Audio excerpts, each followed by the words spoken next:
ગુજરાતમાં હાઈવે પર થતા અકસ્માતની ઘટના દિવસેને દિવસે વધી રહી છે, ત્યારે વધુ એક ભયાનક અકસ્માતની ઘટના ચોટીલા રાજકોટ હાઈવે પર બની છે, જેમાં 3 લોકોના મોત થયાના અહેવાલ મળી રહ્યા છે। ચોટીલા રાજકોટ હાઈવે પર એક એમ્બ્યુલન્સ અને ટ્રક વચ્ચેના ભીષણ અકસ્માતમાં એમ્બ્યુલન્સના ડ્રાઈવર સહિત 3 લોકોના મોત થયા છે। એમ્બ્યુલન્સ ચોટીલાથી રાજકોટ જઈ રહી હતી, તે દરમિયાન આપાગીગાના ઓટલા પાસે ટ્રક સાથે અકસ્માત સર્જાયો હતો। આ ઘટનામાં એમ્બ્યુલન્સમાં સવાર દર્દી સાથે રહેલા તેમના બહેન અને દીકરી સહિત 3 લોકોના કમકમાટીભર્યા મોત થયા હતા।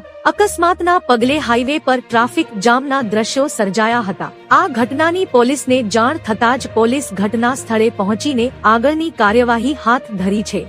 હજુ સુધી મૃતકોની ઓળખ થઈ નથી।